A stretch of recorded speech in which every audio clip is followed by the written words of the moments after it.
Jadi orang dahulu itu diperjalankan pandangannya ke masa depan, itu yang disebut dunia paralel itu, istilah orang sekarang.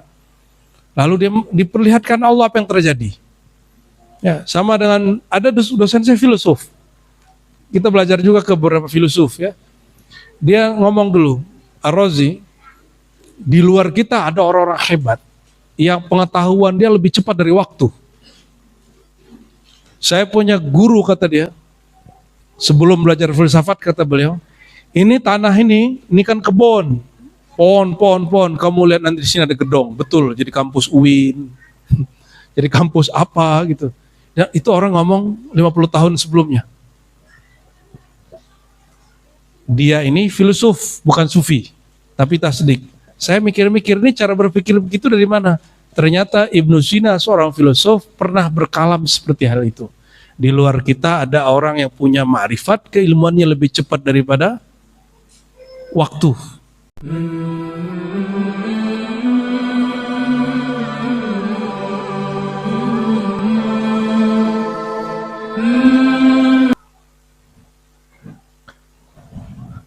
Qala Syekh rahimahullah, berkata Syekh, maksudnya pengarang kitab ini, qala Allah Ta'ala, ya ayyuhalladzina amanu qu anfusakum wa ahlikum nara. Wahai orang beriman, jagalah anfusakum. Baik, syukran. Jagalah anfusakum, diri-diri kamu. Wa ahlikum, dan keluarga kamu. Nara, ya. Neraka, ya. Dari api neraka. Yang dipanggil orang beriman, al-iman fil qulub, ilman itu di dalam kalbu. Ku, satu akar kata dengan takwa, tapi takwa itu sudah ada tambahan tak di situ ya. Ku dari kata qi, waqa, ya. Ku anfusakum wa ahlikum nar. Jagalah diri kamu. Anfus jamak dari nafs, jiwa. Wa ahlikum, ahl berarti keluarga. Namun dalam bahasa Arab sebutan keluarga itu ada juga al, ya. Dalam ilmu lughah, al itu asalnya ahal, tapi husifah alha, a-nya dihapus. Waruya an Ibnu Abbas, ya. Sebelumnya saya lupa, biasa kita baca suratul Fatihah dulu untuk Sayyidina Muhammad sallallahu alaihi wasallam dan pengarang kitab ini dan guru-guru yang mengijazahkan kitab ini. Syai'ulillahi lahumul Fatihah. Bismillahirrahmanirrahim. Suratul ladzina an'amta 'alaihim ghairil maghdubi 'alaihim waladdallin. Bismillah ya Sayyidi ya Rasulullah. Waruya an Ibnu Abbas, diriwayatkan dari Ibnu Abbas, annahu qala fi tafsirihi, bahwasannya ia dalam tafsirnya berkata, ya, ada kitab judulnya Tanwirul Mikbas, itu bukan karya Ibnu Abbas, tapi ulama mengumpulkan riwayat yang mansubah, yang terkait dari kalam Ibnu Abbas, ya. Ada yang sahih, ada yang tidak sahih. Guru kita Syekhuna Ali Mustafa Yaqub termasuk yang meragukan riwayatnya. Namun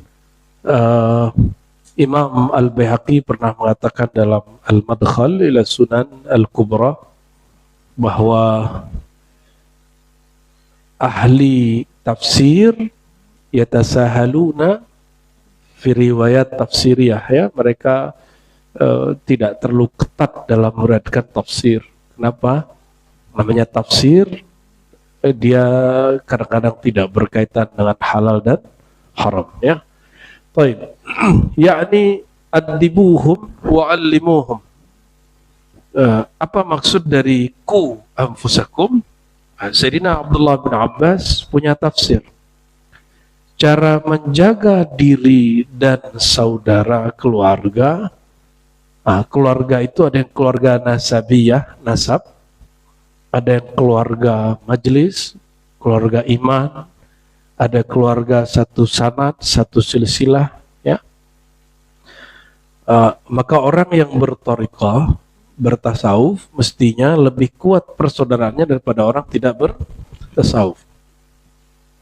Namun karena berthariqah itu belum tentu bertasawuf, maka banyak orang berthariqah tengkar, ya, suka cari-cari kesalahan. Itu sebabnya saya tidak suka ikut organisasi-organisasi tarekat, ya, karena itu jadi ajang nafsiyah, cari-cari kesalahan orang, jadi wadah untuk mencari kesesatan orang, padahal dia lupa kesesatan dirinya, ya. Orang sesat itu sederhana, al-ghafilun, orang yang lalai kepada Allah, orang yang keras hatinya. Adapun masalah pemikiran itu bisa diberesin, diskusi selesai. Tapi kalau hati sudah keras, hati sudah busuk, itulah orang yang sesat, ya. Itu orang sesat sebenarnya. Namun hari ini orang karena merasa dirinya sudah ahlus sunnah, merasa dirinya sudah pengurus organisasi tarekat, sudah merasa punya otoritas untuk mencari kesalahan orang, ya, bubarin aja organisasi begitu. Organisasi tarekat tugasnya mengayomi tarekat. Kalau ada tarekat yang keliru, dibimbing, bukan dicari-cari kesalahannya. Kalau enggak, untuk apa buat jamaiyah? Apa arti jamaiyah? Orang berjamaah, berkumpul. Kalau hanya sekedar untuk mencari-cari kesalahan, antum nggak usah ikut-ikut kepengurusan begitu, ya. Kita bergerak saja. Wa qul i'malu fasarallahu a'malakum. Berkarya saja. Seperti yang dulu salah satu guru saya. Jadi guru saya ini ada yang ikut jamaiyah, ada yang tidak. Yang ikut jamaiyah fardu kifayah, ada yang nggak ikut jamaiyah. Saya tanya, kenapa Abu ya tidak ikut jamaiyah? Apa jawabannya? Biarlah namaku tidak ada di struktur bumi, yang penting ada di struktur langit. Udah ngeri juga guru kita ini, ya. Oh, ternyata ada sikut-sikutan juga. Dan ciri-ciri nafsiyah ego muncul dalam organisasi tarekat apa? Ada perpecahan. Betul? Ada perpecahan di grup-grup tarekat, di organisasi tarekat, itu ciri-ciri nafsiyah ego masih kuat. Orang kalau kuat rohaninya, kata Allah, wala tatafarraqu, jangan berpecah belah. Ini malah pecah belah. Ya, baik, ya, kita berlindung kepada Allah dari hal seperti itu. Ya, yakni addibuhum muallimuhum, addibuhum, ya, ajarkan mereka adab, wa'allimuhum, ya, dan ya addibuhum ta'dib, ta'dib itu didik, adab. Didiklah mereka adab. Wa'allimuhum, dan ajarkan mereka ilmu. Maka engkau menjaga mereka minan nar, daripada neraka. Wa ruwiya 'an Nabi sallallahu alaihi wasallam qala ma nahala walidun waladan afdal min adabi hasanin, ya, min adabin hasanin. Ya, tidak adalah seorang orang tua, ya, mendidik anaknya lebih afdal daripada adab yang bagus, ya. Dulu saya kidal dulu. Tapi di tradisi kita kidal itu baik nggak? Di tradisi kita kidal itu kurang baik. Nggak bisa dibilangin. Orang tua saya nggak, udah capek bilangin, ya. Tapi saya dibikin malu. Masih bocil-bocil, masih kecil, tiba-tiba di suatu pesta kalau orang Minangkabau, orang Padang pesta, nasinya dihidang panjang. Jadi rumah itu ada beberapa baris begitu. Saya makan pakai kiri dan itu dipukul di depan orang. Malunya bukan main. Jadi setiap kali mau makan tangan kiri, saya ingat malu itu sampai hari ini. Padahal alam bawah sadar saya pakai kiri. Ya, sampai hari ini kan kadang menunjuk kitab masih pakai kiri. Alam sadar ya. Baik. Wa ruya 'an Nabi sallallahu alaihi wasallam anhu qala innallaha addabani fa ahsana adabi. Diriwayatkan dari Rasulullah sallallahu alaihi wasallam, kalau tadi riwayat Imam Al-Hakim ya, dan juga ada di riwayat Imam At-Tirmizi. Kalau yang ini lain lagi. Ini di riwayat Hakim Tirmizi. Bukan Tirmizi Abu Isa. Innallaha addabani, Allah mendidik aku, fa ahsana adabi, sehingga dia membaguskan adabku. Ya. Itu sebabnya Sayyiduna Muhammad SAW ketemu Abu Lahab. Abu Lahab ngomong kasar, Nabi ngomong kasar nggak? Nggak. Abu Jahal ngomong jahil, Nabi membalas dengan kejahilan nggak? Tidak. Nah, jangan gunakan kata-kata nafsiyah. Orang-orang yang mengatakan, kalau ada orang buat baik kepadaku, aku baik kepadanya. Jika dia jahat, aku lebih jahat padanya. Anta syaitan, ya. Itu syaitan. Orang merasa katanya itulah wibawa, marwah. Itu bukan marwah. Itu syaitanah. Itu nggak benar itu ya. Nah, ini riwayat Al-Imam Hakim At-Tirmizi. Ini tidak disebutkan di tahqiq kitab ya. Tapi kalau kita baca Khatmul Auliya Nawadirul Usul, nanti kita jumpa riwayat ini. Qala Syekh rahmatullah alaih ya. Berkata Syekh rahmatullah alaih, Buya Yunal punya mic, kasih satu. Fadhal ikram. Qala Syekh rahmatullah alaih, Qara Adabul Mutasawwifah, Safha 136. Oh, jadi belum dapat. Yang bisa baca kitab, cari kitabnya. Inta taqra. Atau Muhammad Mustafa Al-Makki yaqra. Kita dengerin orang Mekah baca.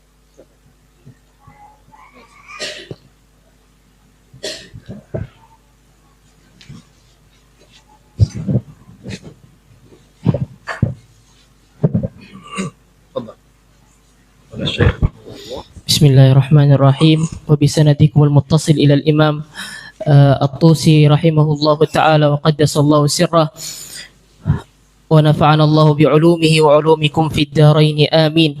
فقال رحمه الله تعالى كتاب آداب المتصوفة باب ذكر الآداب باب في ذكر الآداب.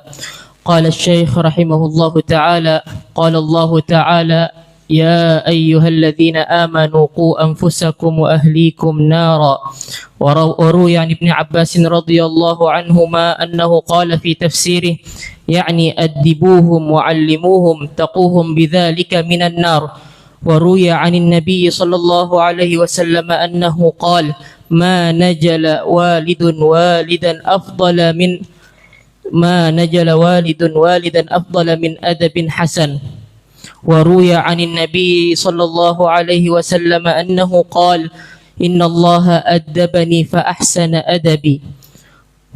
ثم قال الشيخ رحمه الله موضع تخصيصه بالأدب من جملة الأنبياء عليهم السلام بقوله فأحسن أدبي، وإلا فجميع الأنبياء عليهم الصلاة والسلام كانوا ممن أدبهم الله تعالى. Terjem yang fakrah kedua. Oleh Syekh. وروي عن محمد بن سيرين رحمه الله تعالى أنه سئل أي الآداب أقرب إلى الله تعالى وأزكى للعبد عنده. نعم. قال معرفة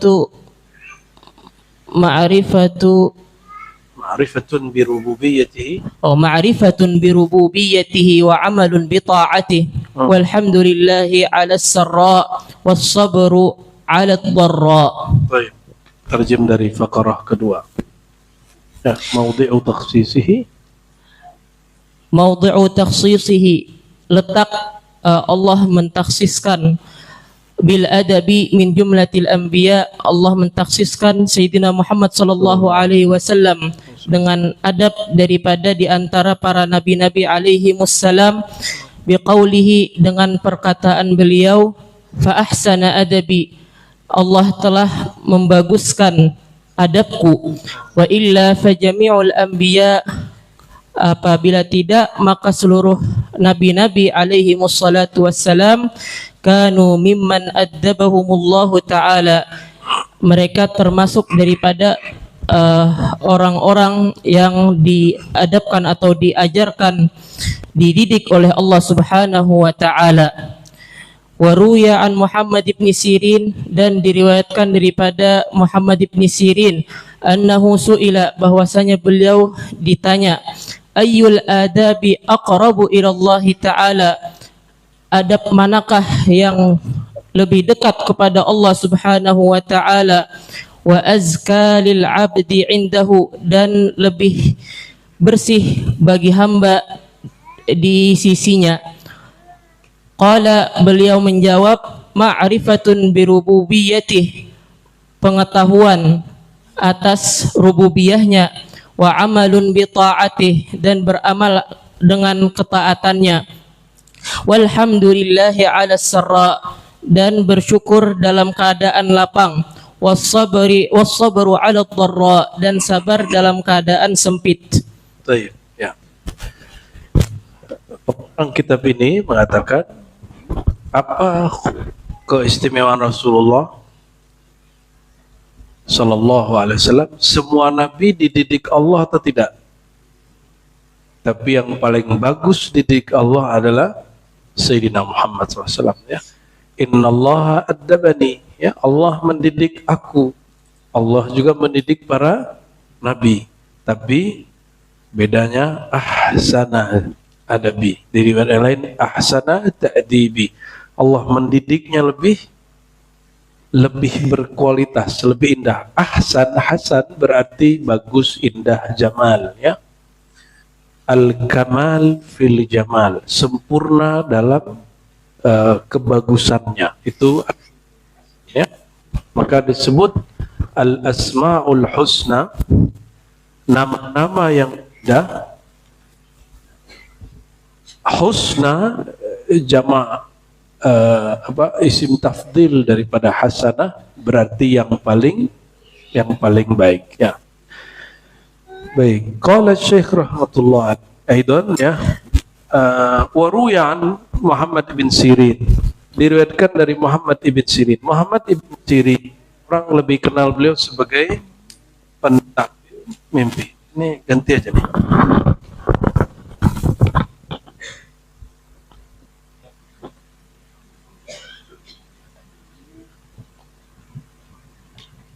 Bikin nggak fokus.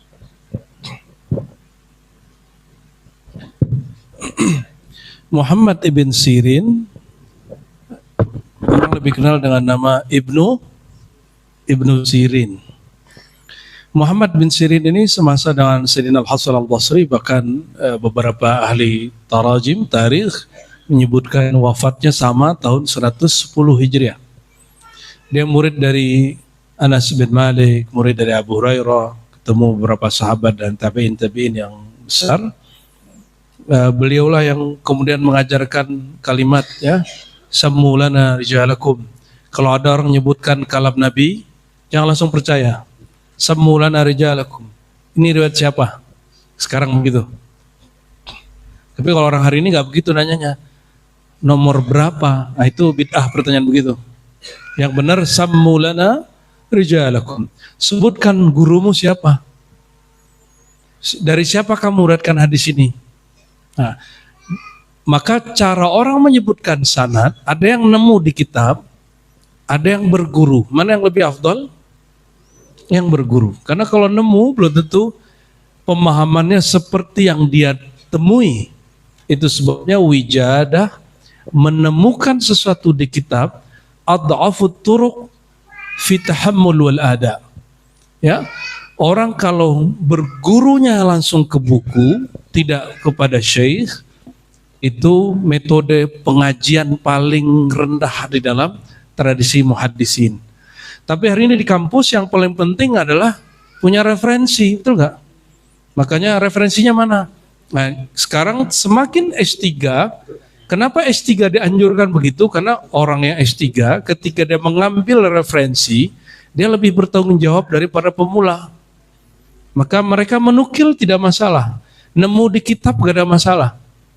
Jadi wijadah itu kalau kita tafsir, nemu di kitab, nemu di Google, nemu di YouTube, itu bermasalah bagi pemula. Kalau orang-orang yang sudah mengerti ilmu, bermanhaj yang sahih, maka dia nemu di mana aja itu jadi ilmu. Ya, kalau bahasa Buya Aldomi apa? Alam takambang, alang terbentang jadi guru wa fi anfusikum afala tubsirun, ya. Wa fis samaa'i rizqukum wa ma tu'adun dan lain sebagainya. Itu sesuai dengan Quran. Sayyidina Muhammad ibn Sirin, beliau ditanya, ayul adab aqrabu ilallah. Dari semua adab, mana adab paling tinggi? Nah, coba perhatikan. Bahwa adab tertinggi bukanlah jalan nunduk-nunduk, cium tangan, itu adab paling biasa. Ya. Bisa memisahkan kalau kita berteman, kita bisa memisahkan wilayah privasi dia, wilayah yang pantas kita tanya, ya. Kalau ada orang lagi kena musibah, jangan banyak-banyak nanya. Jangan juga sosok doain. Ya. Yang sabar Pak ya, di dalam hati dia, kamu nggak tahu yang aku rasakan. Coba kalau kamu ngerasain, kamu belum tentu sabar. Jangan banyak ngomong. Kalau datang, ya cukup doakan yang pas untuk orang yang sedang meninggal atau yang sakit itu. Ya. Jangan banyak bicara. Adab itu bukan sekedar gimmick, ekspresi-ekspresi zahir. Adab itu yang tertinggi, apa kata Ibnu Sirin? Ma'rifatun birububiyyatih. Ma'rifat kepada rububiyahnya Allah. Apa arti rububiyah Allah? Allah pada dirinya disebut uluhiyah. Ketuhanannya, ketunggalannya yang sempurna. Tapi rububiyah Allah yang maha tunggal dan kaitannya dengan ciptaannya itu namanya rububiyah. Allah maha tunggal, maha esa, betul? Dia apa kaitannya dengan makhluk? Itu namanya ma'rifatun birububiyah. Itu adab tertinggi. Oleh karenanya ayat kedua dari surat Al-Fatihah kalimatnya Alhamdulillahi Rabbil Alamin. Segala puji milik Allah Rabbi. Apa Rabbi? Tuhan, itu terjemahan umum. Rabbi secara harfiah yang merawat, yang menciptakan, yang menumbuhkan, yang memelihara alam semesta. Gitu. Kita ini alam bukan? Anak istri kita alam? Betul, alam? Kalau kita alam, mereka alam, siapa yang menjaga mereka? Kita atau Allah? Oke. Jadi kalau kita hidup, siapa yang jaga mereka? Kalau kita mati, siapa yang jaga mereka? Kalau hari ini, siapa yang jaga mereka? Besok? Terus kenapa galau hari esok? Kerja aja. Kerja yang serius, profesional, ada kelebihan berbagi. Kalau tidak, ya minimal cukup untuk keluarga sendiri. Nggak usah terlalu banyak pikiran. Nanti kalau, gitu ya. Nah, ini harus dipangkas. Itu harus dipangkas. Itu adalah buah dari ma'rifatun birububiyyatih. Kenal terhadap rububiyahnya Allah. Ba di situ itu ba litaukid. Ini kata guru saya dulu, ya. Kadang-kadang ba ini nggak perlu dipakai, tapi ulama kita pakai, ya. Lastu bi alimin. Aku bukanlah orang yang benar-benar alim, misalnya gitu. Bi kata ba di situ taukidnya. Sama nih, ma'rifatun bi, mengenal, betul-betul mengenal kepada rububiyahnya Allah. Orang kalau kenal rububiyahnya Allah, apa yang terjadi? Dia mengenal tiada satu detik, satu biji zarah kecuali di situ ada kuasa Allah Subhanahu wa taala. Betul? Tiada satu biji zarah, satu atom, sekarang katanya atom ya. Apa namanya sekarang? Ada lagi kuantum. Tiada satu kuantum kecuali di situ ada peran Allah Subhanahu wa taala. Mereka orang-orang kimia, fisika berhenti kuantum ya, asalnya kosong. Ya, kan begitu. Itu kata mereka. Mereka sudah sampai pada kesimpulan manusia itu pada hakikatnya kosong. Hati-hati, nanti tipis-tipis jadi Buddhis ente. Ya, kita nggak anti agama lain secara muamalah, tapi secara teologi kita boleh berbeda dong. Ya, yang tepat itu adalah ya al-alam min adam. Alam itu dari ketiadaan, maka disebut alam itu makhluk. Ada alam yang bukan dari ketiadaan, ada nggak? Ada, hembusan namanya. Disebut alamul amr. Alamul khalq itu min adam, dari tiada menjadi ada. Sedangkan alam al-amr itu dari hembusan. Dia tiada juga, tadinya nggak ada. Namun ditafsil. Ya. Ada perinciannya. Baik, kalau susah itu Allahnya sama dengan ketika senang. Kalau lagi senang Tuhannya siapa? Kalau lagi susah beneran. Ya, ini kalau lagi senang, muji-muji Allahnya, terus kalau lagi susah, kayaknya dia bukan Tuhan deh gitu. Kita itu ego, hatta bertuhan pun pakai ego. Kalau dia Tuhan, kenapa aku dibiarin susah? Gitu. Dia yang salah, Allah yang dia salahkan. Itu turunan syaitan yang ke-70.001 mungkin kali ya. Karena yang suka nyalain orang lain, itu syaitan. Apalagi nyalahin Allah. Itu syaitan tidak pernah nyalahin Allah. Dia cuma ngomong gini, ya Allah yang menjadikan aku begini kan engkau juga. Dan dia tidak menyesal. Mungkin turunan ke-70.001-nya, dia menyesali. Kalau syaitan kan enggak. Semakin Allah marahi, semakin menantang. Apa kata dia? Kalau gitu ya Allah, kalau engkau tetap menyuruh aku sujud kepada Adam, biarlah aku seperti ini dan aku akan menyesatkan mereka sampai hari kiamat.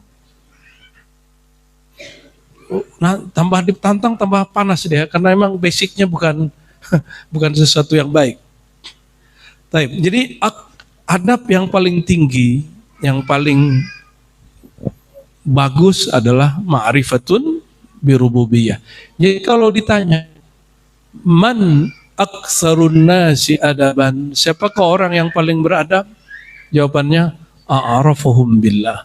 Orang yang paling kenal Allah. Apa kata Sayyidina Muhammad SAW? Ana a'lamukum billah. Akulah orang yang paling kenal Allah di antara kamu. Boleh ngomong begitu? Boleh ngomong begitu? Kalau itu beneran boleh. Itu Rasulullah SAW. Kalau kita nggak boleh. Kecuali Buya Aldo lagi ngajar di kampus, mahasiswanya agak bandel-bandel dikit. Sebutinnya sanadnya, saya berguru si fulan. Kalian ada yang punya sanad begitu? Boleh? Boleh Buya? Ya. Dulu ada orang jelek-jelekin tarekat. Dia orang tarekat. Dia tarekatnya tarekat orang-orang Arab sana ya. Tarekat kita kan juga dari Arab sana juga. Terus dia bilang, itu tarekat Naqsyabandiyah itu banyak nggak benar, banyak bid'ahnya itu ya. Dan sanadnya tidak sanad zahabiyah, tidak sanad emas. Saya tanya, kamu pernah belajar tarekat itu nggak? Naqsyabandiyah enggak. Tahu dari mana? Diam dia. Ya udah kita sebutin, Isma. Akhadtu tarekat Naqsyabandiyah min fulan. Saya sebutin 10 sanad, bingung dia. Ya, sesekali perlu. Cuma sekarang udah malas begituan. Kalau ada orang begitu saya diam aja. Ya. Suatu kali kita rihlah, ada orang marah-marah ke saya tapi dengan bahasa santun. Tapi dia lagi marah, dia lagi ngejek kita. Ar-Razi. Kullu syai' Allah katanya. Aduh, ngeri ya. Segala satu itu Allah. Ente itu Allah, aneh itu Allah. Aswaja itu Allah, Wahabi itu Allah. Dia ngomong gitu. Kita tadi mau jawab, tapi pas dia ngomong aswaja Allah, Wahabi Allah, saya langsung diam. Ini ditanggepin panjang. Waktu kita pendek, saya diam aja. Kenapa? Ada hal yang harus kita komentari, ada yang tidak perlu. Tidak semua debat mesti dijawab. Tidak semua kritik mesti ditanggapin. Ya. Kalau perlu kadang diam. Ya. Diam itu sudah jawaban. Ya. Taib. Walhamdulillahi ala sarra wa sabru ala dharra. Nah, orang kalau kenal Allah, maka dia akan memujinya dalam senang, bersabar dalam susah. Yang berubah itu hanya adabnya, tapi rasa bertuhan dia tidak berubah. Itu yang disebut orang beradab. Ilmu dia tentang Allah tidak berubah, yang berubah adab dia. Karena Allah tidak pernah berubah. Lanjut. Ya. Barakallahu fikum.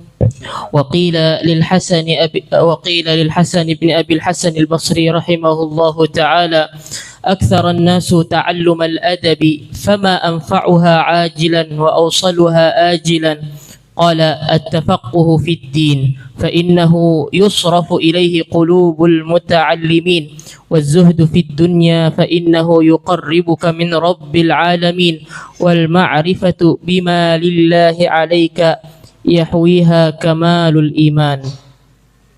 Terjem. Ya. Wa qila lil Hasan ibn Abi al-Hasan al-Basri, telah ditanyakan kepada al-Imam al-Hasan ibn Abi al-Hasan al-Basri rahimahullahu taala. Huwa Hasan al-Basri. Al-Hasan huwa Hasan al-Basri al-ma'ruf. Aktharun nasu ta'allum al-adab. Orang-orang telah banyak mempelajari tentang adab-adab. Fama anfa'uha ajilan wa awsaluha ajilan. Apakah daripada adab-adab tersebut yang lebih bermanfaat di masa yang cepat, wa awsaluha ajilan, dan lebih menyampaikan di masa-masa yang akan mendatang. Qala, beliau menjawab, at-tafaqquhu fid din, memahami tentang agama. Fa innahu yusrafu ilaihi qulubul muta'allimin, bahwasanya memahami tentang agama itu yusrafu, terarah kepadanya, qulubul muta'allimin, hati para orang-orang yang ingin mencari ilmu. Wazuhdu fid dunya, dan zuhud di dunia. Fa innahu yuqarribuka min rabbil alamin, bahwasanya zuhud itu mendekatkanmu kepada pemilik alam-alam. Wal ma'rifatu bima lillahi alaika, dan mengetahui atau mengenali tentang apa saja hak-hak Allah atasmu. Yahwiha kamalul iman, di dalamnya terdapat kesempurnaan iman. Lanjut. Qala Sa'id bin Musayyib. Wa qala Sa'id bin al-Musayyib rahimahullahu ta'ala, man lam ya'rif ma lillahi ta'ala alayhi fi nafsihi wa lam yata'addab bi amrihi wa nahyihi kana min al-adabi fi uzlah. Berkata Sa'id bin al-Musayyib rahimahullahu ta'ala, man lam ya'rif ma lillahi ta'ala alayhi, siapa-siapa yang tidak mengenali atau tidak mengetahui apa saja hak Allah Ta'ala kepadanya, fi nafsih, pada dirinya, walam yata'addab bi amrihi wa nahyih, dan tidak beradab atas larangan dan suruhannya, kana minal adabi fi uzlah, maka ia jauh daripada yang namanya adab. Baik, ya. Al-Hasan bin Abi al-Hasan al-Basri itu Sayyidina Hasan Basri itu sendiri, ya. Alhamdulillah tahun lalu kita diizinkan Allah ziarah, sebagian saudara kita bisa ikut, semoga yang lain nyusul, ya. Cuma di atasnya lagi banyak rudal, karena dia bagian bawah, bagian selatan daripada Irak, itu tidak jauh dari situ Selat Hormuz. Ya, alhamdulillah kita diselamatkan Allah, ya. Kata kawan kita, waktu kita pulang dari Baghdad ke Jeddah, itu paginya sudah ada kapal dibom dan bandara ditutup sebentar, habis itu seminggu lagi baru dibuka, ya. Ya alhamdulillah Allah masih jaga. Karena guru saya pesan benar harus segera ziarah ke Sayyidina Abdul Qadir Jilani, termasuk Hasan Basri, Junaid Al-Baghdadi. Kita juga ziarah ke Sayyidina Ali, tapi wakafnya dikuasai oleh Syiah. Ya, saya ajaklah teman-teman sholat subuh di masjid Syiah, itu pada bingung. Ya, begitulah. Biar punya pengalaman ya. Biar ente tahu Syiah itu seperti apa. Jangan nuduh-nuduh Sufi itu Syiah. Sufi dengan Syiah lain. Sufi itu murni tasawuf. Ya, namun orang yang tidak paham dia mengatakan Sufi itu bagian dari Syiah, itu keliru besar ya. Nggak ada Syiah punya tasawuf, itu nggak ada. Syiah itu hanya punya filsafat irfani. Itu pun dipengaruhi oleh Ibnu Arabi ya. Ibnu Arabi Sunni. Baik, Sayyidina Al-Hasan Al-Basri tadi Ibnu Sirin, sekarang orang sezaman dengan beliau, yaitu Al-Hasan Al-Basri. Ketika orang-orang banyak belajar adab, ya, fama anfauha ajila, adab manakah yang tinggi, manakah yang paling cepat menyampaikan kehadirat Allah Subhanahu wa ta'ala? Apa jawaban beliau?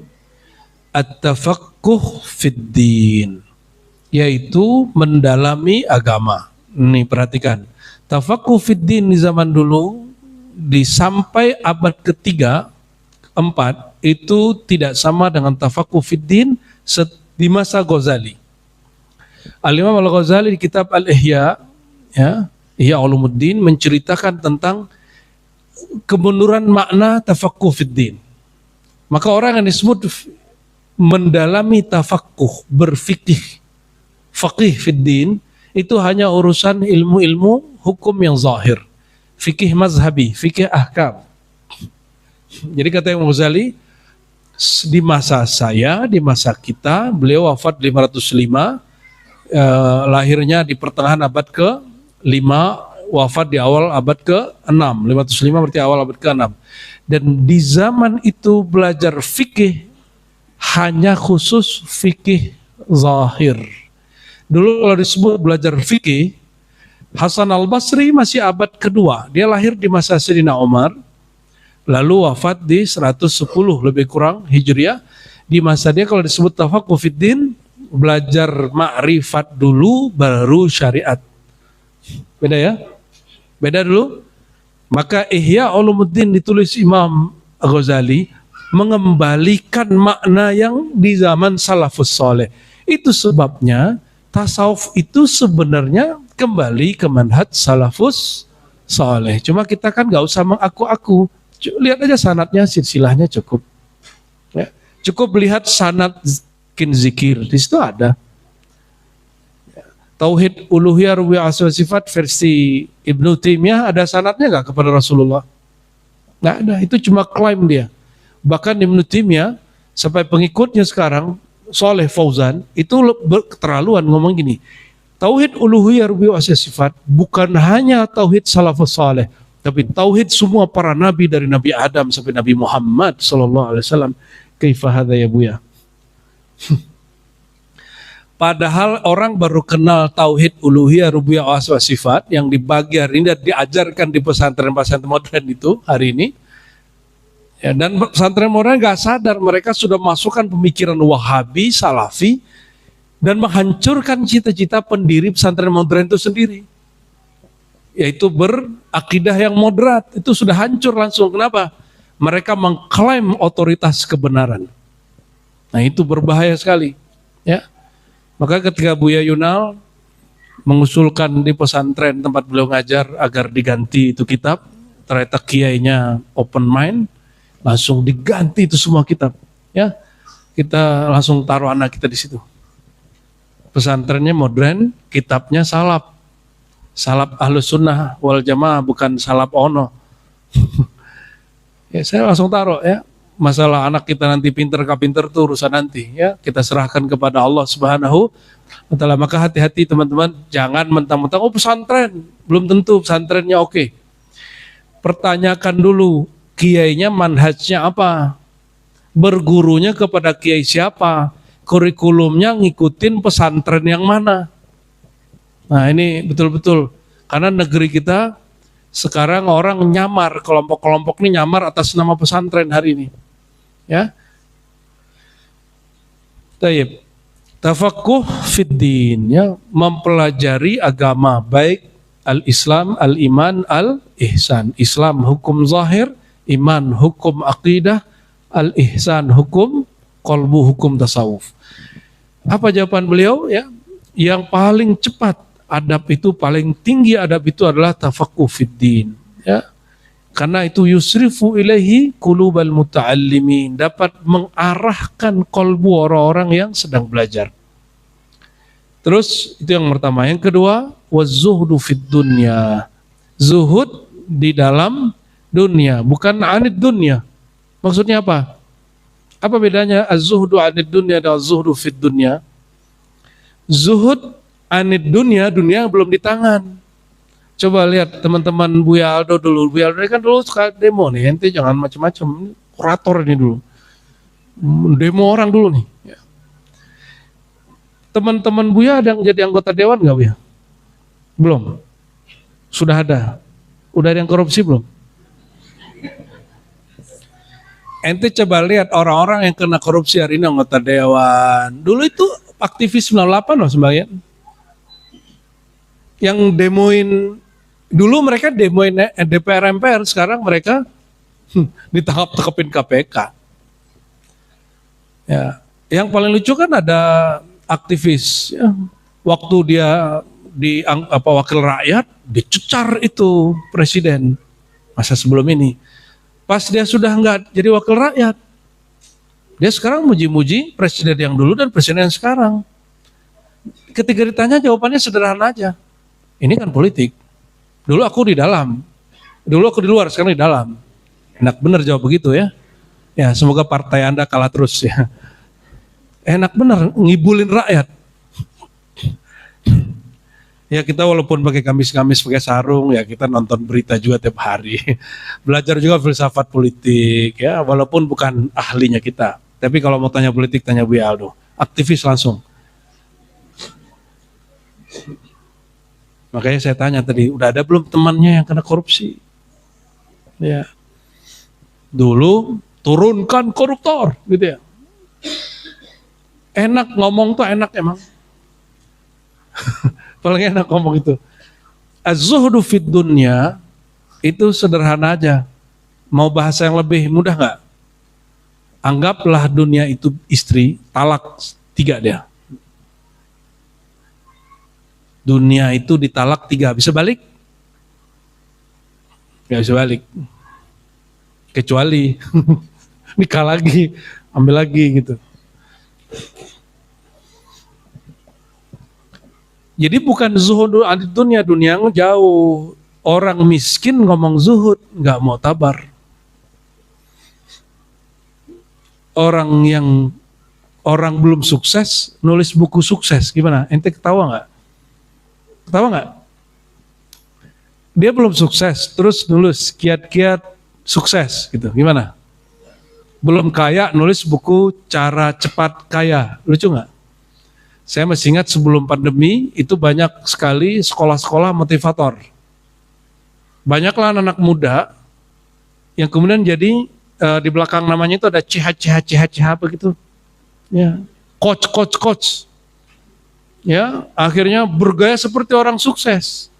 Padahal dia korban dari coach sebelumnya. Ambil aja ilmunya, tapi nggak usah lah dipakai gelar itu di belakang kalau Anda belum betul-betul menjadi orang yang Anda ajarkan itu. Kalimat kabura maqtan, sungguh besar ya marahnya Allah orang yang mengatakan yang belum dilakukan, salah satunya yang itu. Jangankan Allah, manusia aja marah. Ya. Ada seorang ustadz nulis buku kiat-kiat sukses dan kaya. Tapi dia rumahnya ngeredit ya. Dibaca oleh jamaah dia rumahnya nggak ngeredit. Dia bilang, ini siapa yang nulis nih? Kamu lihat aja depan, kata teman kita gitu. Yang bener nih katanya. ilmunya benar, pakai Quran Sunnah, tapi orang nggak percaya. Orang nggak coba yang ngomong siapa yang kaya ini? Yang baru meninggal itu siapa? Yang punya jarum? Hartono. Oh, kalau dia ngomong nggak perlu pakai hadis, orang langsung percaya. Betul nggak? Kalau di Kalimantan tuh yang ngomong siapa? Haji Sam. Wah, langsung orang percaya. Siapa lagi, Bang? Kalau di Bekasi Mancung. Langsung orang gak percaya. Allahumma sholli ala Muhammad. Sama dalam bab rohani juga begitu. Orang ngomong makom. Itu kelihatan loh dia belum di makom itu. Kelihatan orang itu belum di makom itu, ya. Makanya Imam Abdullah Wahab Sya'rani mengatakan, walaupun kamu sudah di makom itu, ya, kalau menyebutkan bab makomat, ya, nukil kalam orang, ya. Menurut Imam Fulan, baru di ujung kita kemudian sebutkan pengalaman rohani kita. Jangan langsung kita yang nyebutin, ya. Zuhud fit dunya. Zuhud di saat bergelimang dunia. Itu yang disebut zuhud. Jadi zuhud itu memang orang berpunya. Orang nggak berpunya nggak bisa zuhud. Emang dia udah zuhud duluan. Ya. Dunia itu mata wa khairu mataiha mar'atun salihah. Inti jangan salah paham, ya. Dunia itu perhiasan, sebaik perhiasannya mar'atun salihah. Perempuan yang cocok, bukan perempuan yang soleha banyak sholat. Ya, kita bisa jelasin itu kemarin, ya. Ada perempuan banyak sholat, nggak cocok mente. Soleha itu salihah, yang sesuai zahir batinnya, tabiatnya dengan kita. Ya. Zuhud fit dunia itu apa? Zuhud terhadap pasangan itu apa? Ya. Apa zuhud terhadap pasangan? Berpasangan itu menjadi jalan saling menguatkan untuk dekat kepada Allah. Ya, itu baru zuhud fil zawaj. Bukan berarti nggak usah nikah. Itu az-zuhdu aniz zawaj namanya. Zuhdu fiz zawaj artinya apa? Menikahnya tidak membuat dia lalai kepada Allah. Ya, malam pertamanya tidak membuat dia lalai dari sholat witir gitu. Tetap sholat witir. Yang belum menikah, mohon maaf, ya. Yang sudah menikah, Anda tangisi masa lalu Anda, ya. Baru urusan begitu udah nggak tahajud, kan lucu. Ya. Minimal witir lah. Wal ma'rifah bima lillahi alaika.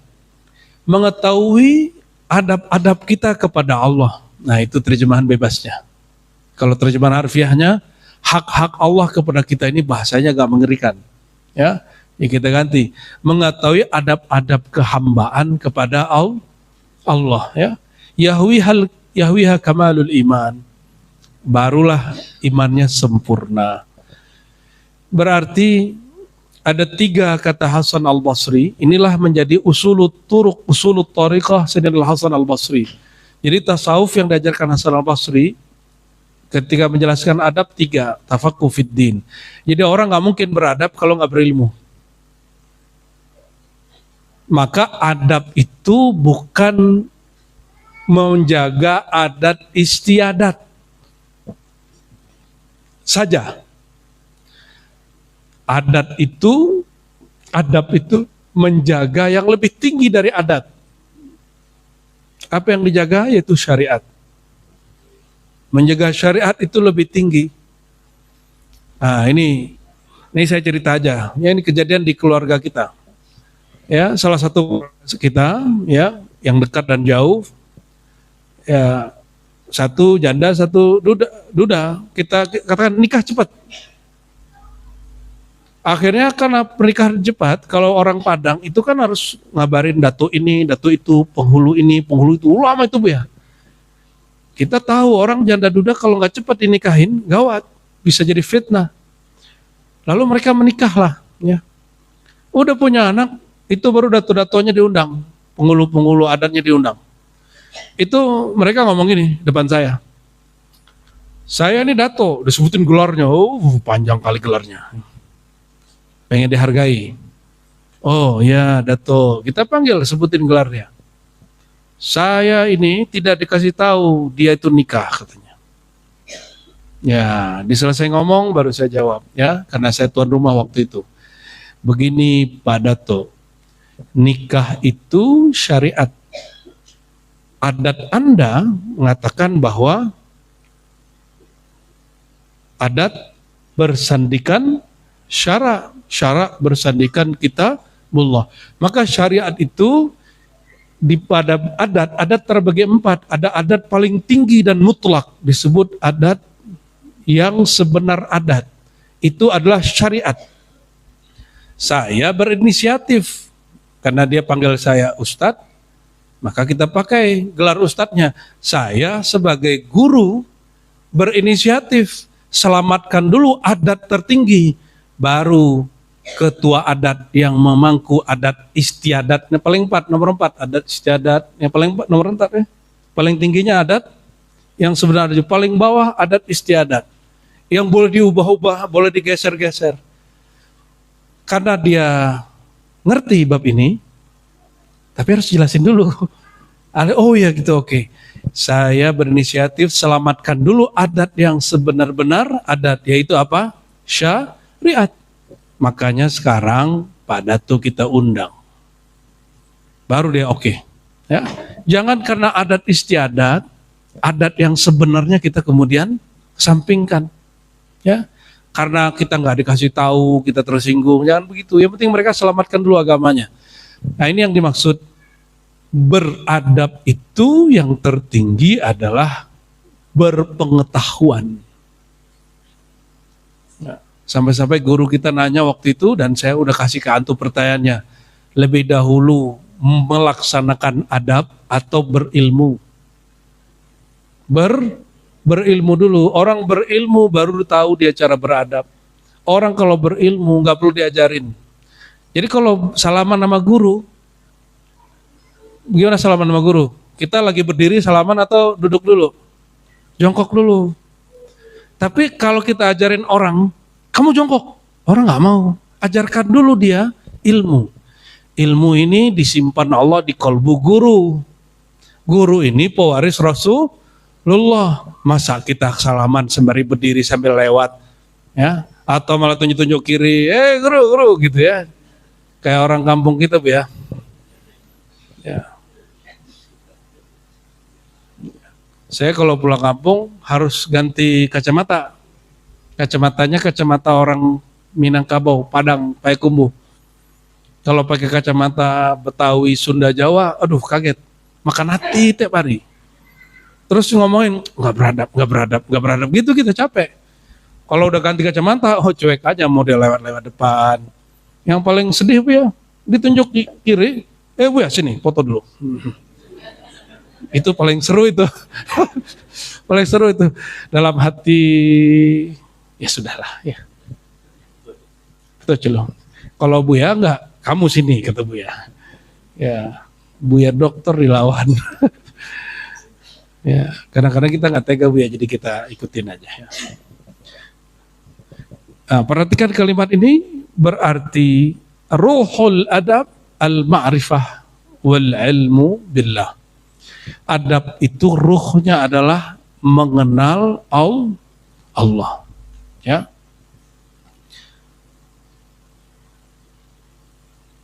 Jadi kalau begitu, kata orang Jepang paling beradab, nggak percaya saya. Kata orang New Zealand paling berbahagia, nggak percaya saya. Apalagi? Kata orang apalagi? Ente sebutin yang paling-paling itu. Itu bohong semua itu. Itu cuma rating-ratingan lewat online. Paling bahagia menurut ente orang New Zealand apa orang Indonesia? Orang Indonesia. Itu pensiunan New Zealand biar hidup enak pindahnya ke Indonesia. Karena biaya hidup di sono gede. Pensiunan 20 juta, nyampe di Indonesia jadi tajir melintir. Tinggal di sono jadi qismen. Ya, itu enaknya hidup di Indonesia. Ya. Cuma orang Indonesia ini nggak kenal Allah semua. Maka setiap hari itu ngeluh. Lebih senang dengerin berita yang dibikin manusia daripada berita yang diturunkan Allah bernama Al-Quran. Sayyidatuna Rabi'atul Adawiyah punya murid, ya, namanya siapa? Aisyah Al-Adawiyah juga, ya, Al-Basriyah juga. Itu muridnya ini perempuan, jadi perempuan punya murid perempuan. Dia setiap hari galau masalah rezeki. Sampai kemudian mendengar berita dari langit yang diturunkan kepada Rasulullah, wa fis sama'i rizqukum wa ma tu'adun. Di langit itu rezeki kamu dan semua yang sudah dijanjikan untuk kamu, garansi buat kamu. Itu langsung dia percaya dan tidak galau lagi. Antum lebih percaya berita TV One, Metro TV yang beritanya sudah telat sehari dari berita yang ada di Arab sana. Ya, kita ini kan ngamatin berita Arab setiap hari. Berita Hormuz setiap hari, ya, itu telat minimal telat setengah hari. Karena berita-berita yang antum dengar hari ini itu sudah diterjemahkan. Ya, udah terjemahan. Yang aslinya nggak begitu. Kadang bahasanya beda-beda. Ya. Alhamdulillah saya dari masih sekolah, ya, masih nyantri, bahkan S1 kemudian sampai sekarang nggak pernah berhenti, ya. Insya Allah dalam seminggu itu melatih telinga ini dengerin berita-berita Arab. Satu kejadian itu bahasanya bisa beda-beda. Al Jazeera lain, Al Arabiya lain, CNN lain, yang berbahasa Arab itu lain-lain. CNN kan ada yang Arabiahnya. Itu berita bumi yang menyebutkan kalau nanti terjadi perang maka krisis pangan di dunia, krisis bahan bakar dunia. Ente percaya? Percaya nggak? Mungkin aja, tapi orang mati nggak kalau nggak ada minyak? Halo?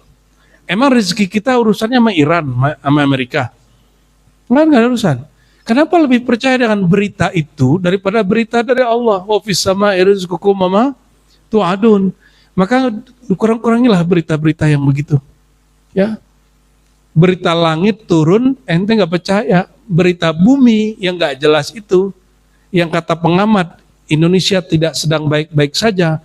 Tapi sampai detik ini tiket dari Padang ke Jakarta itu penuh full, nggak ada. Saya lewat Pekanbaru loh. Itu pun sudah susah nyarinya. Ya, tanggal 31 kita baru dapat ya. Artinya Buya pakai mobil pulang sini, nggak ada tiket. Nggak ada tiket. Katanya Indonesia tidak baik-baik saja. Mungkin bagi koruptor. Ya.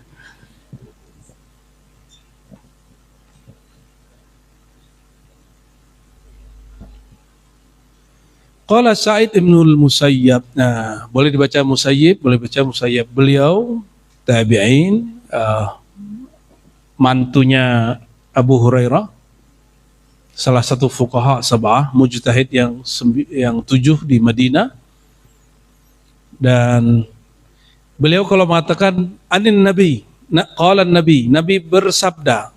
Beliau ini tidak jumpa Nabi. Kalau Sa'id berkalam begitu, hadisnya sahih. Walaupun terputus sanadnya. Kenapa? Dia tidak mungkin menghapus nama gurunya dan gurunya itu orang tidak terpercaya.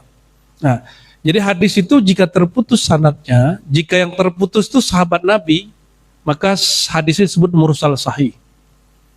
Hadis yang terputus silsilahnya tapi kabarnya sahih. Yang dikhawatirkan apa? Hadisnya mursal terputus, ya, kalau dikasih gambaran begini. Orang yang tidak jumpa Nabi disebut tabi'in. Siapa? Generasi tabi'in. Yang berjumpa Nabi disebut sahabat Nabi. Lalu Nabi SAW. Kalau ada tabi'in langsung kepada Rasulullah, jika yang dia tiadakan itu adalah sahabat Nabi, maka hadisnya pasti sahih. Kenapa? Karena semua sahabat dalam akidah Ahlussunnah udul, semuanya riwayatnya terpercaya. Dalam urusan politik lain, dalam masalah riwayat semuanya terpercaya. Orang Syiah kan mencampur adukan antara urusan politik dengan urusan riwayat. Bagi Ahlussunnah, riwayat hadis dengan politik itu berbeda. Secara politik sahabat mungkin saja mereka keliru, tapi dalam hadis mereka nggak akan keliru dan berbohong. Jadi kalau ada tabiin di sini siapa? Said ya, Hasan Al Basri tadi, Pak Hasan ada di sini nih, sebut-sebut namanya. Ibnu Sirin, ini yang lebih tua Said ya. Said ini mantu Abu Hurairah. Kalau dia mengatakan dari Nabi, berarti maksudnya Abu Hurairah atau gurunya yang lain. Dan gurunya seorang sahabat. Namun kalau selain Said, kayak Hasan Basri mengatakan dari Nabi, itu hadisnya harus diteliti dulu. Betulkah yang dia hapus ini nama sahabat Nabi atau tabiin yang lebih tua?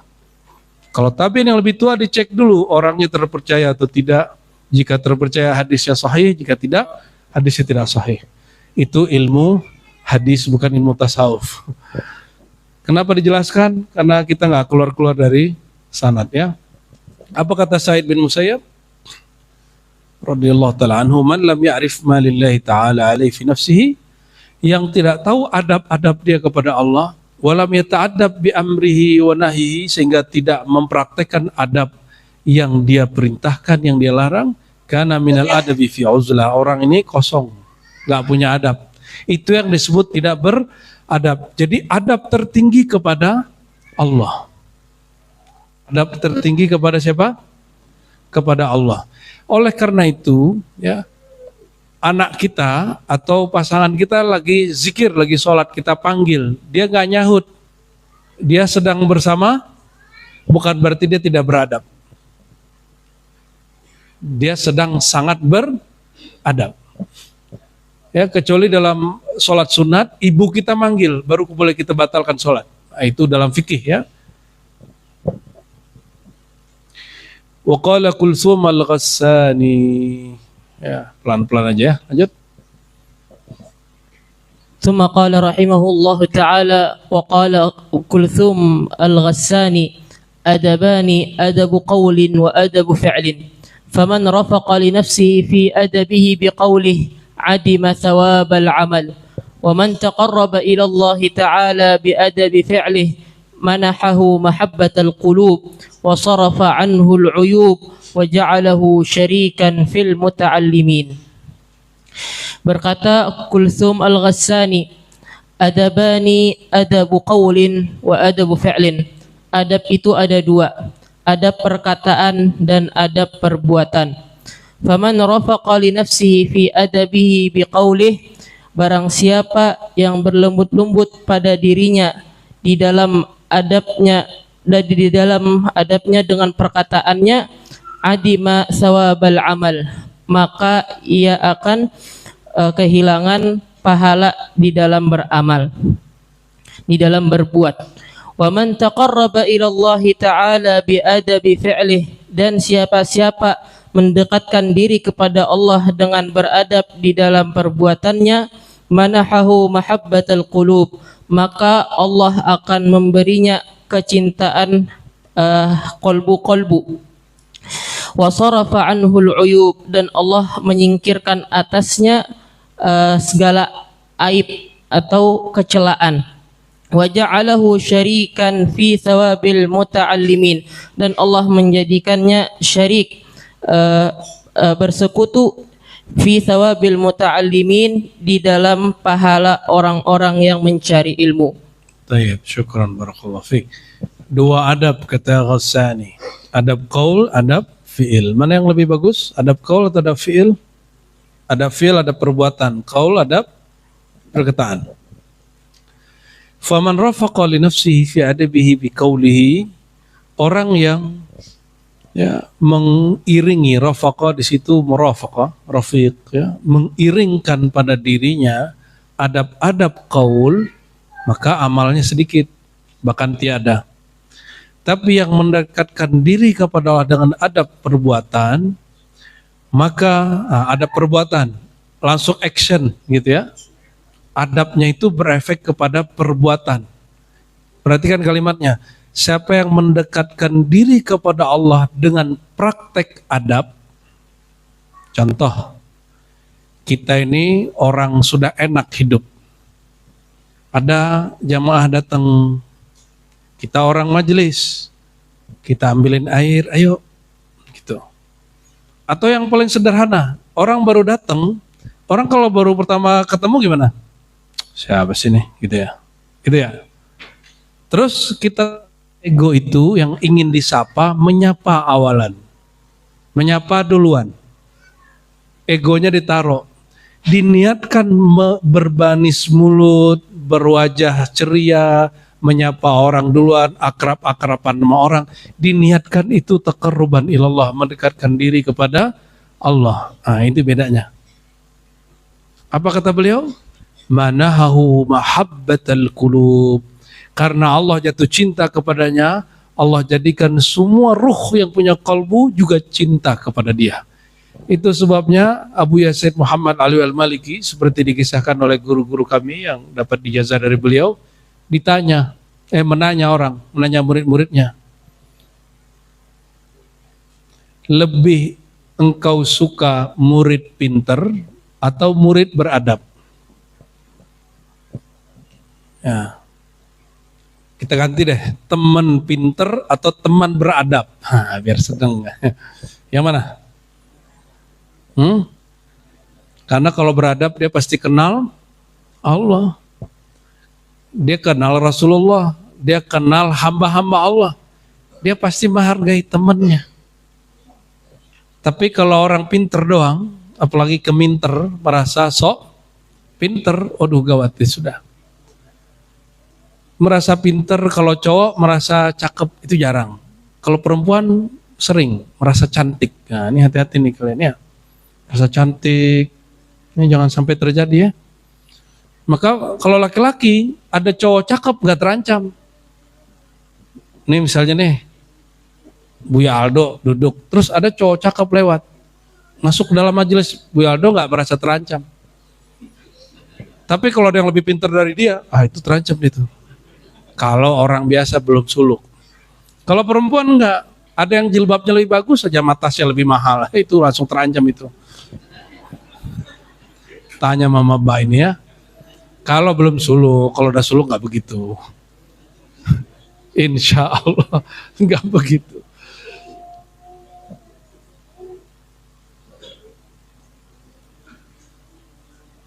Jadi orang itu akan orang siapa aja senang sama dia, ya sorfa anhul uyub. Kalau ada dia salah dimaklumi, maklum dia lagi belajar adab. Wa ja'alahu syarikan fi sawabil muta'allimin. Orang yang praktek adab dengan orang yang sedang ngaji, walaupun dia putus-putus dengar pengajian, tapi dia ada sedang adab, ya, sedang praktek beradab, syarikan, dia sama dapatnya. Kalau bahasa lamanya bersekutu, berserikat, itu bahasa Mekah tahun 1800-an itu. Ya, tapi ente udah bagus nerjemahin ya. Wa ja'alahu syarikan, sekutu gitu ya. Nah, terjemahan terkininya, dia dan orang yang sedang belajar pahalanya sama, gitu. Ya, itu terjemahan maknawi. Kalau ingin belajar terjemahan ala ulama Mekah lama tuh pas bener tuh. Ya, dulu Buya Yunal awal ketemu kita 5 tahun begitu nerjemahin.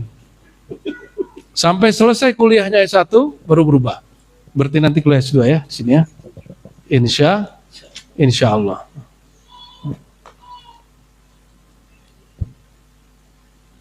Ini bagian saya baca, habis itu kita sholawat dulu sebentar ya.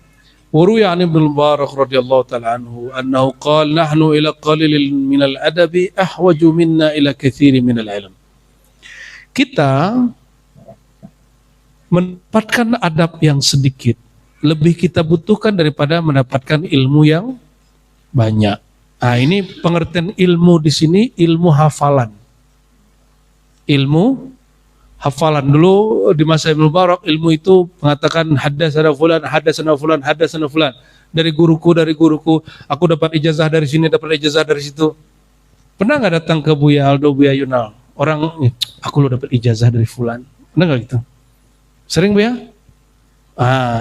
Kata beliau, kita dapat adab dari dapat ijazah, mending dapat adab. Itu sebabnya di ribat ada namanya suluk khidmat. Suluk khidmat itu adalah suluk adab. Ente bisa bayangkan, dua pertemanan rusak karena masalah apa? Udah nggak mau ngobrol, kalau ketemu singgung-singgungan, kalau lagi bicara saling serang menyerang. Suluk, kita bilang nggak boleh suluk. Terus ngapain? Kamu khidmat. Dan khidmatnya bareng. Akhirnya yang satu bikinin kopi untuk satu yang lain.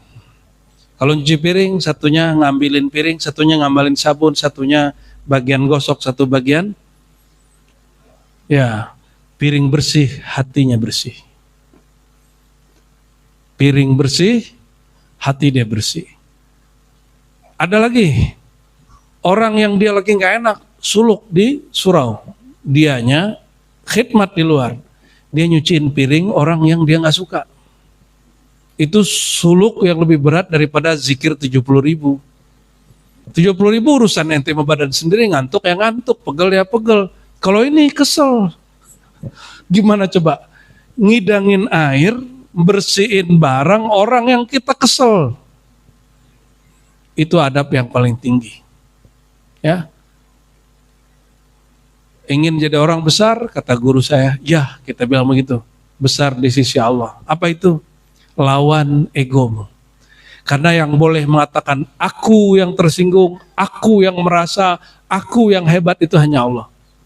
Di luar Allah nggak boleh. Ya. Habis itu sukses ininya, suluknya. Ya. Ada juga yang pengen suluk, tugasin pergi ngangkat koper orang. No. Ngangkat koper orang ya.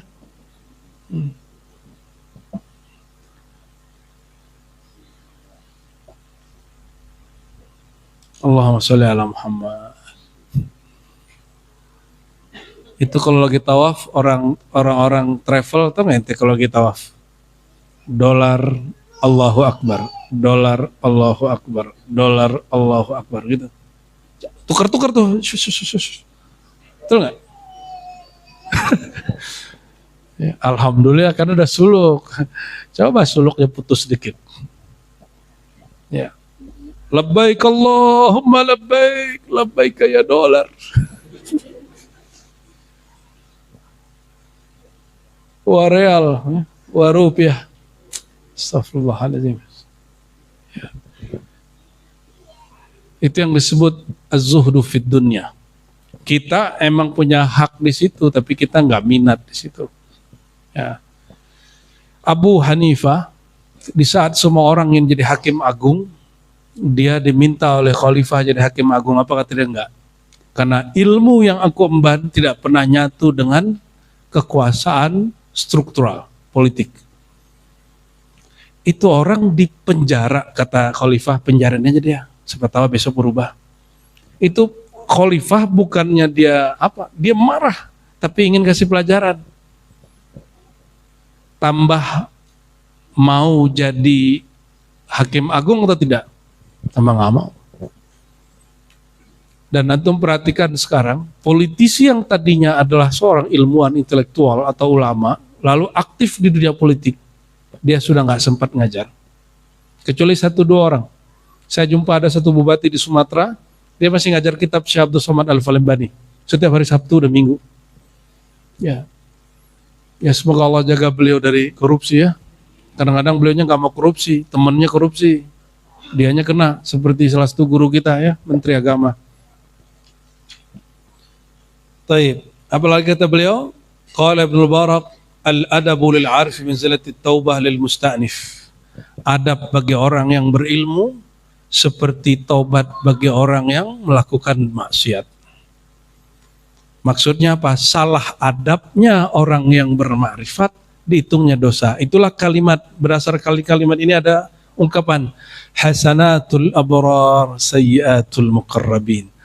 Amal baik menurut orang awam, orang-orang soleh yang awam, tapi dianggap dosa bagi orang-orang yang kenal Allah, yang bermarifat. Contoh, bagi orang awam, sholawat karena berharap avanza, sholawat supaya terbayar hutang, sholawat supaya sembuh dari sakit, sholawat supaya kabul hajat, itu bagi orang awam walaupun sorbannya lebih gede dari sorban aneh malam ini, karena yang ngomong sholat ini banyak sorbannya lebih gede dari kita, ya. Terus menurut orang awam itu bagus, walaupun dia ustadz, walaupun dia kiai, walaupun dia habib, walaupun dia syekh, wa in kana arabiyan, walaupun dia orang Arab, mau dia orang Yaman ke orang Mesir nggak ada urusan. Walaupun kalau dia orang awam, dia ngomongnya begitu. Tapi itu zanbun lil arifin. Bagi orang-orang arifin itu sayyiat, zunub, itu dianggap mereka dosa. Kenapa? Karena sorful ibadah li ghairillah. Dia memperuntukkan tujuan ibadahnya bukan karena Allah. Dia sholawat bukan karena Allah. Dia puasa bukan karena Allah. Kok puasa nak? Ya saya mau ujiannya lolos. Kok puasa bu? Nah, supaya anak saya lolos masuk PNS. Masih begitu puasanya. Nah, bagi orang awam ini bagus. Ini soleh bagi orang awam. Tapi indal arifin, itu sayyiat, itu kesalahan. Ya, oleh karenanya Nabi SAW, ahlul bait, para pewaris-pewaris, para sahabat, kalau mereka berdosa, yang dimaksud mereka dosa itu melanggar adab. Jadi dengan dalil inilah jika disebut Nabi Adam berdosa, dosanya maksudnya adalah beliau merasa melanggar adab. Kan ada fa'asa Adamu rabbahu faghawa. Lalu Adam ya durhaka kepada Tuhannya dan dia tersesat, tergelincir. Bukan maksudnya dolal, tergelincir seperti yang dipahami oleh salah satu ustadz di Bandung itu, Ustadz siapa dulu namanya? Yang tiba-tiba jadi ustadz ya tiba-tiba jadi ustadz. Apa kata dia? Rasulullah itu tersesat. Dalilnya wa wajadaka dhallan fahada, surat Ad-Duha. Dia mendapati engkau hai Muhammad tersesat, lalu dia memberimu hidayah. Waduh, mengerikan sekali. Maka kata dia Nabi itu dulu sesat, lalu dapat hidayah. Karena baca tafsir nggak pakai sanad, nggak gurunya cuma buku. Ya. Nah, itu beberapa refleksi kita baca kitab ini malam ini ya. Masih mau diteruskan? Masih kuat? Eman datang jauh-jauh macet ya? Ya udah kita sholawat dulu, habis itu kita lanjutkan. Fadhal, sallu ala nabi. Alhamdulillahil azizil ghaffar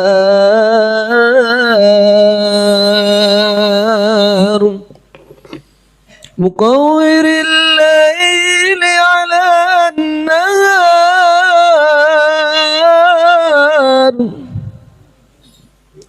tabshiratan lidhawil qulubi wal absar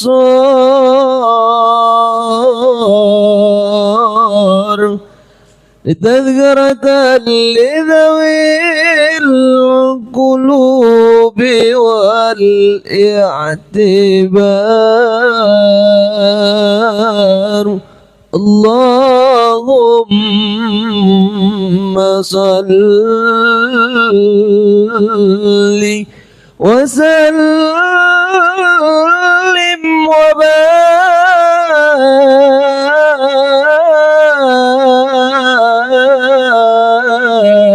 barik alaihi.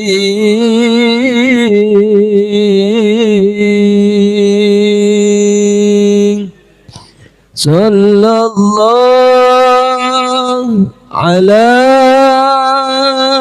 Ahmad, sallallahu ala Muhammad, sallallahu ala al-Mahdi, salli alaihimul hadi صلى الله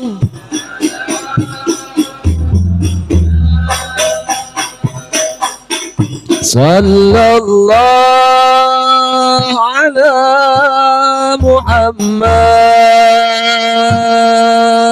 صلى الله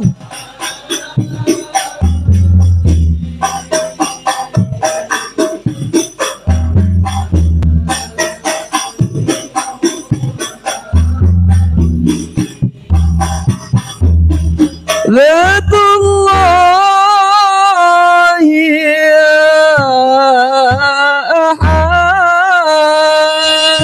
أحد روح الله يا أحمد ذات الله يا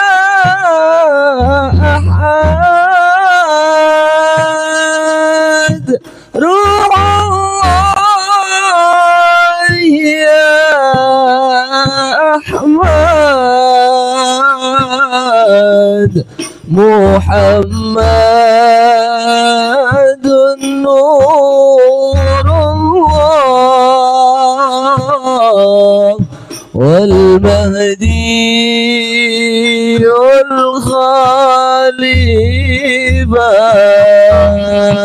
الخليفة صلى الله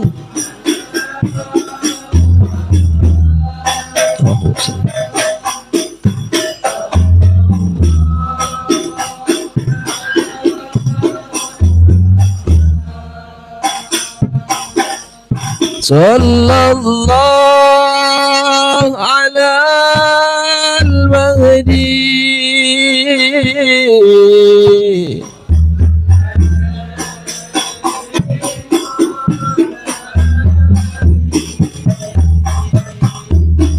يا أحد يا الله فمن يا رب بروح الله يا أحد يا الله فمن يا رب بروح الله وزد وبارك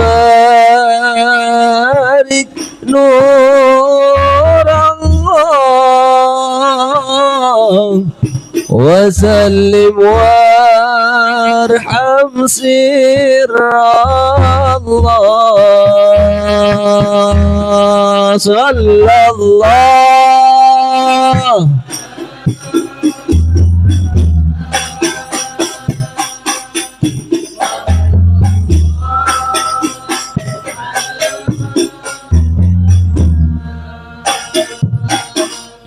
صلى الله على المهدي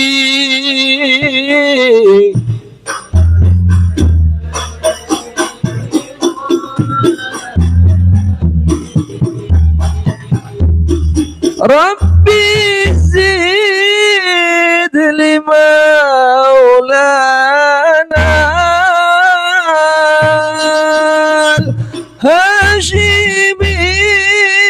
الهاشمي صاحب الأحوال ربي زد لمولانا الهاشمي صاحب الأحوال من العلوم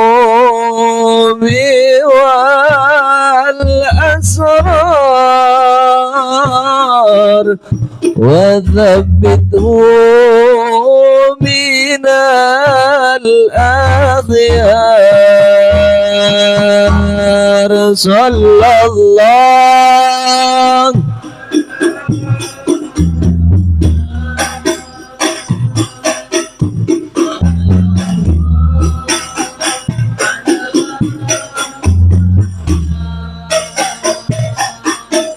sallallahu ala al-mahdi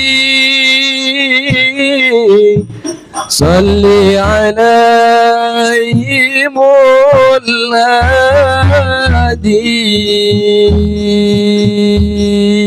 Allahumma salli wa sallim wa barik alaihi wa ala alihi قال الشيخ رحمة الله عليه الأدب سند للفقراء وزين للأغنياء. Adab itu sanadnya para fuqara dan perhiasannya para aghnia. Wan nasu fil adab mutafawitun. Manusia adabnya berbeda-beda, bertingkat-tingkat. Ada 3 tingkat: ahli dunya, ahli din, wa ahli khususiyah. Ada adab ahli dunya, ada adab ahli din, ada adab ahli khususiyah. Minan ahli din, ya. Dari kalimat ini muncullah kitab dari Imam Al-Mawardi, Adabud Dunya wad Din, ya. Kitab Al-Mawardi, ya. Salah satu penulis kitab mazhab Syafi'i, Al-Hawi, ya, fi mazhab Syafi'i. Beliau juga seorang menulis kitab Al-Kam As-Sultaniyah, ya. Lalu ada kitab dia Adabud Dunya wad Din. Ini dari kalimat ini inspirasinya, ya. Wa ahlul khususiyah min ahli din. Nah, ada ahli khususiyah min ahli din. Ada adab orang beragama biasa, ada orang-orang yang khusus dari beragama itu punya adab sendiri. Amma ahli dunia, kebanyakan adab ahli dunia, ya, fil fasahah, dalam retorika kefasihan. Makanya mereka melihat sibuk dengan apa? Retorika presiden, retorika menteri, retorika dosen, retorika pengamat. Ya, pengamat ini menghantam retorika pengamat yang lain, benar gak? Seru ya, ngeliat orang bertengkar itu memang seru ya. Wal balaghah, sastra. Wa hifzil ulum, atau sekedar menghafal secara memorial ilmu-ilmu. Nah, perhatikan, menghafal Al-Quran saja itu masih dunia. Tapi kalau faham Quran plus hafal itu baru adab ahlil khususiyah. Kenapa? Kok bisa begitu? Karena Nabi mengatakan, ya, Nabi SAW, Khawarij itu Quran itu di tangan mereka, di kepala mereka, tapi nggak tembus sampai ke, ya, kerongkongannya nggak tembus sampai ke kolbu, ya. Taib. Terus, apalagi hafal kitab ini, hafal kitab itu. Maka coba antum lihat, orang tua selalu berbangga anaknya hafal juz amma, ya kan? Betul nggak? Itu agama, zohirnya agama, tapi kalau berbangga-bangga itu yang disebut di Quran, surah Al-Hadid, ya, tafakhurun fil amwal wal aulad, ya, berbangga-bangga dalam masalah harta dan anak. Apa yang dibanggakan dari anak? Prestasi. Ya, Imam Ghazali berkali-kali mengatakan jangan pernah berbangga dengan hafalan, karena hafalan tidak menyelamatkanmu, ya, nggak pernah menyelamatkan kita. Jangan berbangga-bangga dengan kecerdasan pikiran, karena nggak nyelamatin juga. Berbangga itu kalau sampai masuk ke dalam kolbunya, sampai jadi faham, sampai jadi tasdik. Ya. Wa asmaril muluk wa syaril arab wa madrifatus sana'i, ya, berkaitan dengan, ya, puji-pujian ke raja-raja, syair-syair Arab, ya. Kalau di kita syair-syair apalah, ya, ma'rifatus sana'i. Amma ahluddin, ya, adapun ahlu agama, fa inna aksara adabihim fi riyadatin nufus. Kebanyakan adab mereka itu mendidik jiwa. Maka coba perhatikan, guru-guru pesantren itu concern dalam bab ini. Anak-anak dididik, puasa Senin Kamis, anak-anak dimarahin. Guru-guru itu kalau di pesantren marahnya karena gurunya tersinggung atau karena si anaknya kurang adab. Rata-rata karena anaknya kurang. Bayangkan di rumah makanannya dibuatin, kalau apa-apa tinggal nangis, tinggal kemudian hentak-hentak kaki ke lantai biar orang tuanya mau. Nyampe di pesantren nggak bisa begitu. Berbagai macam itu. Makanya saya tidak pernah marah ke guru-guru di pesantren, nggak pernah. Karena guru pesantren lebih spesial, mohon maaf guru-guru umum ya. Guru-guru di pesantren dia 24 jam bersama santri. 24 jam berapa santri? Adakah pemerintah memberi insentif mereka? Ada nggak? Pesantren sampai hari ini masih di nomor 2 kan, padahal mereka sudah menyumbangkan orang-orang hebat di negeri ini. Tapi masih sibuknya di mana? Orang masih sibuk di guru-guru, ya mohon maaf yang umum. Guru pesantren pernah kan nuntut diangkat jadi P3K? Ada nggak? Nggak ada. Nggak ada Bu ya. Guru pesantren tidak pernah nuntut diangkat jadi PNS. Mereka kalau menjadi PNS mereka keluar dari pesantren. Nggak ada. Guru-guru pesantren mereka sudah biasa dididik seperti oleh kiai-kiainya dahulu, maka mereka gampang sekali. Jadi kalau guru pesantren itu kalau gampar murid, gamparnya bukan ini yang sakit, kolbu langsung sehat. Saya paling senang kalau guru saya marah, tapi saya selama nyantri sekali doang dimarahin sama kiai. Cuma disuruh berdiri, udah berdiri. Sekali doang. Seumur hidup. Gak pernah dikata-katain, gak pernah dibilang apa. Tapi kita rindu. Karena saya sudah rindu dimarahin. Pas kita sudah rindu dimarahin, gak pernah dimarahin. Pas giliran belum rindu dimarahin, guru marah terus waktu saya masih sanawiyah. Ya, pas kita nyantri yang di atasnya gak pernah dimarahin. Waktu sanawiyah, kita pengen ngapain aja, tapi saya gak rindu dimarahin, gengsi. Kalau perlu demo. Kalau perlu motornya ditusuk pakai jarum. Tapi alhamdulillah aku nggak pernah lakukan itu ya. Itu terjadi ya. Ketika keluar sekolah, guru yang kita dendam itu dia lagi engkol ininya motornya. Ternyata businya dihilangin sama siswa, gila. Ada yang diputus, digunting. Minggu besok lain lagi. Dia habis gebrak meja, boom, itu semua di kelas pada ketakutan. Kita bingung, ini orang kok marah terus? Belum dapat kopi dari bininya, kita bingung. Ya, kita cuma diam aja, terus ngeliat dikit, langsung digebrak meja. Ya, salah dikit langsung dilempar gitu. Itu guru minggu depan kedua mendorong motornya yang paling cakep itu dari sekolah ke tempat tambal ban. Kita bilang rasain loh. Padahal bukan kita pelakunya. Itu juga orang kejahat juga itu ya. Senang dengan penderitaan orang lain. Murid kurang adab.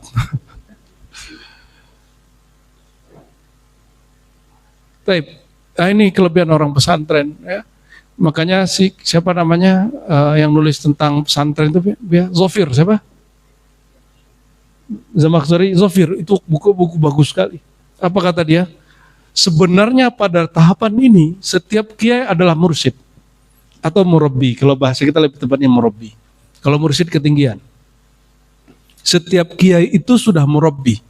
Apalagi kiainya ngimamin masjid, ngimamin sholat di masjid. Itu keren sekali.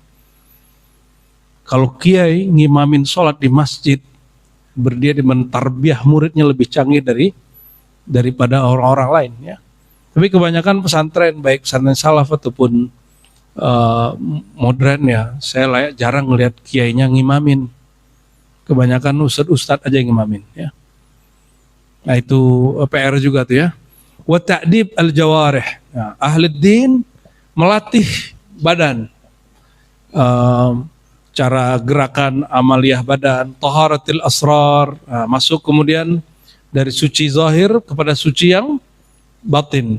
Hifzul hudud, menjaga batas-batas agama, tarkis syahwat, meninggalkan syahwat. Makanya di pesantren dikurangin kesenangan, belajar lagi. Itu orang pesantren bangunnya jam berapa Bu ya, Bu Yunal?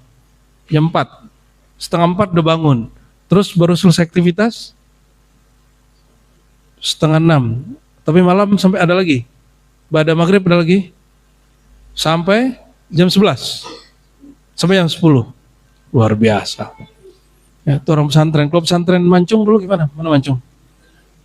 Ente gimana? Jam 11.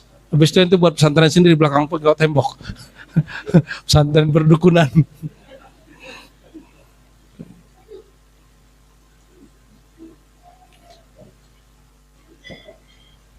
Orang suluk juga sama. Suluk ngurangin tidur. Apalagi? Ngurangin makan daging, ya kan? Nah ini murabinya, mursyidnya kemarin, samping aneh. Orang enak-enak makan, disuruh kurangin makan. Lidah nih suka ngapain? Ngomong, kurangin ngomong. Mata itu sudah kalau nggak nonton handphone ngapain? Tidur. Nggak boleh nonton di handphone, nggak boleh banyak tidur. Baru khatam satu zikir, digedor-gedor lagi sama Bu ya kan? Itu namanya tahzib atau riadatun nufus. Riadah, latihan. Di saat menjalani rasanya berat, tapi kalau udah selesai, candu nggak? Yang sudah suluk, candu nggak? Daftar langsung. Tapi waktu jalanin, aduh badan sakit Bu ya. Ya, bayangkan kita enak-enakan tidur, terus bangunin suruh zikir. Ya, yang lucu kan ada yang ngomong gini, gimana? Saya zikir. Gitu. Ya. Tasbihnya di tangan, tapi dia tidur. Yang berbeda itu orang suluk, ente bisa tidur, zikir tidur bisa. Yang berbeda kalau suluk itu punggungnya ditegakkan, itu adab. Punggungnya ditegakin, walaupun sakit, leher sakit, semuanya sakit kan? Semuanya sakit. Tanya Umi udah sering suluk, sakit tetap. Kaki kesemutan tetap kesemutan. Bedanya mereka tahu cara ngelola batinnya. Ya, nikmati aja. Kalau baru pegel-pegel badan ini kita udah nggak ridho, kita sudah banyak ngeluh. Gimana dengan nanti jihad? Sabilillah. Ya, ini kalau hari ini apa yang dikatakan Nabi itu betul-betul terjadi. Nanti di akhir zaman, ya, umat Islam itu banyak, tapi seperti buih di lautan. Kenapa? Mereka tulul amal, panjang angan-angan, hubud dunia, cinta dunia. Itu sebabnya yang tadi udah nggak mau ngerawat badan. Ya. Oleh karena itu peminat suluk tuh banyak, tapi dibandingkan jumlah manusia itu sedikit. Yang kapok juga banyak, yang nggak balik-balik lagi juga banyak. Pokoknya dia diam-diam aja dia. Tarkis syahwat, ya syahwat itu ada syahwat pandangan, ada syahwat pendengaran, ada syahwat sentuhan, ada syahwat penciuman, ada syahwat seksual, ada syahwat kaki jalan-jalan, itu yang zahir-zahir. Naik syahwat intelektual. Itu sebabnya podcast-podcast yang hari ini bergizi itu tetap banyak peminatnya. Kenapa? Orang di negeri kita sekarang sudah mulai banyak yang intelektualnya bagus. Tapi podcast begitu tetap akan kalah dari podcast urusan bawah perut. Ya? Paham maksudnya? Urusan atas perut itu orang banyak, tapi tidak sebanyak bawah perut. Kenapa? Orang yang di bawah perut ini sama lebih banyak berlipat-lipat, tapi yang makai ini nggak terlalu banyak, ya. Wajtinabis syubhat, menjauhi yang syubhat, ya. Yang syubhat yang samar-samar, ya. Dia belum jelas halal dan haramnya. Wa tajridit ta'at, ya, mengkhususkan taat. Berapa kali zikirnya Bu ya? Hari pertama Bu ya? 70.000. Tuh Bu yang ngeri tuh. Yang ikut suluk gimana? Ente nyesel gak ikut suluk kemarin? Enggak ya? Bid'ah gak? Kan ente orang Mekah kan? Di kota Wahabi yang tersesat. tersesat masuk tarekat. Alhamdulillah. Wal musara ilal khairat, dan berlomba kepada yang khairat. Nah, ini adab ahli agama yang basic. Wa hukiya an Sahal bin Abdullah At-Tusturi qaddasallahu sirrahu qala man qahhara nafsahu bil adab fahuwa ya'budullaha ta'ala bil ikhlas. Siapa yang mendidik keras jiwa dia, ego dia dengan adab, dia akan mencapai makom menyembah Allah dengan ikhlas. Nah, menyembah Allah itu ada yang formal, sholat, zikir, ada yang non formal, berkhidmat ke manusia, umat manusia, hamba-hamba Allah. Yang tadi di atas, dia berkhidmat kepada makhluk, niatnya mendekatkan diri kepada Allah. Nah, itu. Nih, perhatikan. Allah tidak pernah tidur, oke? Tidak ada satu detik pun lewat dari pengetahuan Allah. Kalau kita berbuat baik kepada orang, orang itu tidak tahu, Allah tahu nggak? Maka mulai malam ini, jangan nunggu orang itu tahu baru berkhidmat. Oke? Itu yang dilakukan Sayyidina Umar. Sayyidina Umar sampai kepada bab muraqabah ini muraqabah namanya. Muraqabah ilmiyah. Muraqabah ilmu Allah, bukan ilmiah, ilmu pengetahuan. Ada muraqabah itu banyak ya. Dia masuk kepada muraqabah sifat. Muraqabah ketiga, ada muraqabah fi af'al, nama Allah, perbuatan Allah, ada sifat Allah. Nah, di sifat Allah itu ada beberapa maqamat. Salah satunya muraqabah lebur dalam ilmunya Allah. Jadi dia tahu kita berbuat baik kapanpun orang tidak tahu, Allah tetap tahu. Yang sudah mencapai bab itu, dia mendapatkan martabah walayah walaupun tidak suluk. Walaupun tidak suluk, itu sudah wali itu.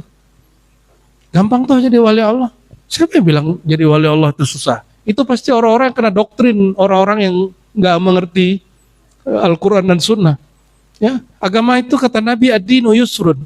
Agama itu mudah. Tapi jangan digampang-gampangkan. Kalau agama itu mudah, berarti jadi kekasih Allah mudah gak? Yang penting ada jangan bercita-cita jadi nabi aja. Ya, oke? Bercita-cita jadi wali wajib. Bercita-cita jadi nabi, ente majnun, orang gila. Wa qala Sahal ista'anu billahi, mereka minta tolong kepada Allah, dengan Allah, kepada Allah ala amrillah. Minta tolongnya kepada Allah dengan Allah untuk menunaikan perintah Allah. Fasabaru ala adabillah, maka mereka sabar pun dalam adabnya Allah. Wa yuqalu inna afdal adab at-taubatu. Adab tertinggi itu taubat. Taubat itu artinya apa? Sportif mengakui kesalahan, itu yang disebut an-nadamu taubah. Mengaku menyesali kesalahan, itu yang maqam Sayyidina Adam, Rabbana zalamna, ya Allah kami mengaku salah. Walaupun yang menggoda syaitan, tapi Nabi Adam tidak menyalahkan syaitan. Itu hakikatut taubah. Sudah begitu? Nah, kemarin ada yang khidmat, ketika khidmatnya salah, keliru, nyari kambing hitam enggak? Atau mengatakan, oh itu sepertinya salah saya. Dia kalau ngomong sepertinya, berarti dia masih kurang yakin juga. Cukup katakan salah kami. Begitu baru benar, ya. Kecuali ente orang travel, itu lain cerita. Itu bisnis.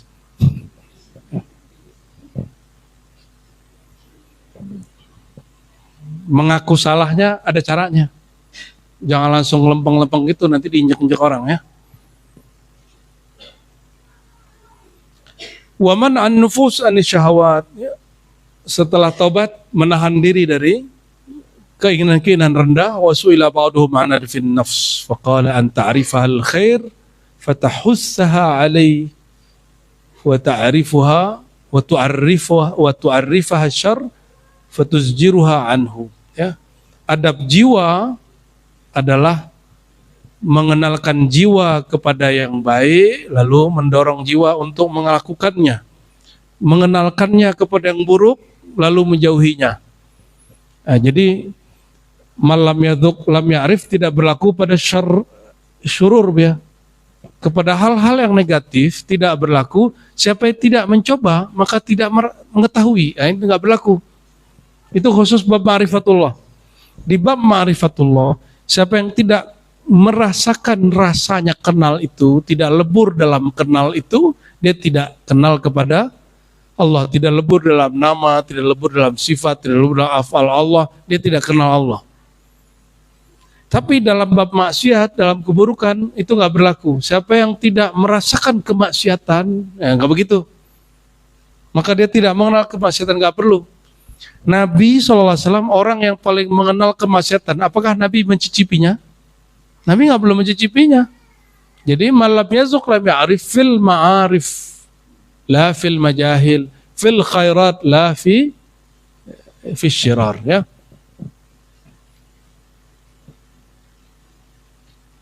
Lalu ditutup kalam beliau, adab kamal sya la yasfu illa lil anbiya wasiddiqin. Kemuliaan adab hanya pada para nabi dan siddiqin. Adapun adab ahlul khususiyah, ini sebagai penutup, min ahli din, dari ahli agama, fa inna aqsara adabihim. Jadi adab orang guru-guru agama yang standar, di adab itulah orang sering ngomong tasawuf itu berat. Yang tadi, oh gak usah bertasawuf, gak usah bertarekat, ribet. Ya, saya jumpa seorang ya syekh lah, apa kata dia? Jadi mursyid itu susah. Pindah duduk itu lagi ngomongnya, pindah duduk itu lagi ngomongnya. Padahal dia mudah sekali diangkat mursyid oleh gurunya. Mungkin dia takut saya mintain sanad ya, padahal saya nggak minat sama sanad dia. Ya. Ternyata bukan itu. Dia lagi nyindir orang di samping saya yang berminat dengan makom kemursidan yang dia pelajari dari guru sebelumnya. Gitu amat ya, menyindir orang. Tiap kali duduk, wah jadi mursyid itu susah. Tadi jadi mursyid itu susah. Allah kalau mau semalam orang jadi mursyid. Semalam besok dia jadi al-la'in, makhluk terkutuk. Suka-suka Allah. Tapi kalau orang pakai adab-adab yang umum, ahluddin yang umum itu, orang akan ngomong, bertarekat susah. Jadi awal saya ngobrol dengan orang pesantren-pesantren, ya, dia bingung ngelihat kami anak-anak muda dari Sumatera, itu sudah suluk 40 hari, suluk 10 hari, suluk 30 hari, dia bingung, yang benar aja. Karena dalam pikiran mereka bertasawuf itu ribet. Bertasawuf itu jalan dari Jakarta ke Surabaya nyeker gitu. Itu bukan tasawuf, bro. Apalagi kalau bertasawuf itu meninggalkan anak istri berbulan-bulan. Kalau bertarekat itu nanti ente rambutnya gondrong, bukan gondrong begini ya, gondrong, terus jalan kemana-mana pakai sarung, ya, terus bawa apa tuh namanya tuh, kemana-mana ini berharap ketemu Nabi Khidir, ya, tidur dari kuburan ke kuburan. Itu namanya peziarah. Peziarah itu sufi. Saya ada jumpa lebih dari 20 mursyid di Sumatera, itu nggak ada yang lakuin begitu. Kita jumpa juga beberapa mursyid di Jawa, nggak ada yang lakuin itu. Tapi ada memang beberapa kawan kita santri melakukan itu. Saya tanya, kamu punya mursyid siapa? Ternyata yang nyuruh dia bukan mursyid. Yang nyuruh dia guru tirakatnya, bukan mursyid. Begitu akhirnya, ya. Boleh aja, cuma itu bukan tasawuf. Itu bukan tasawuf. Nih perhatikan, tasawuf itu isinya adab. Adab tertinggi apa tadi? Mengenal Allah. Itu aja rumusnya. Tasawuf itu adab. Adab tertinggi mengenal Allah. Nomor 2 di bawah mengenal Allah, mengenal Rasulullah. Nomor 3 mengenal wali Allah. Udah selesai, sudah. Semudah itu gak? Mudah. Cuma ente gak mau aja. Ente masih ada di alam bawah sadar bahwa jadi belajar tasawuf susah. Ya. Ini tahadus bin ni'mah. Ente jangan bilang dia setara dengan imam terdahulu, tidak. Bang Dik, tahu Bang Dik? Ikut suluk 10 hari. Di hari kedua dia menemukan satu hikmah, yang hikmah itu baru diperoleh Abu Yazid setelah 30 tahun beriat. Apa yang dikalamkan oleh Abu Yazid? Setelah aku zikir ribuan kali, ibadah ribuan kali, sekian tahun, 30 tahun, aku tahu tiadalah gerakku, tiadalah zikirku, kecuali semuanya digerakkan, dianugerahkan oleh Allah. Itu kalimat persis yang dikalamkan Bang Dik hari kedua. Itu yang dimaksud oleh imam terdahulu. Mendapatkan hikmah walayah di akhir zaman itu lebih mudah daripada zaman terdahulu.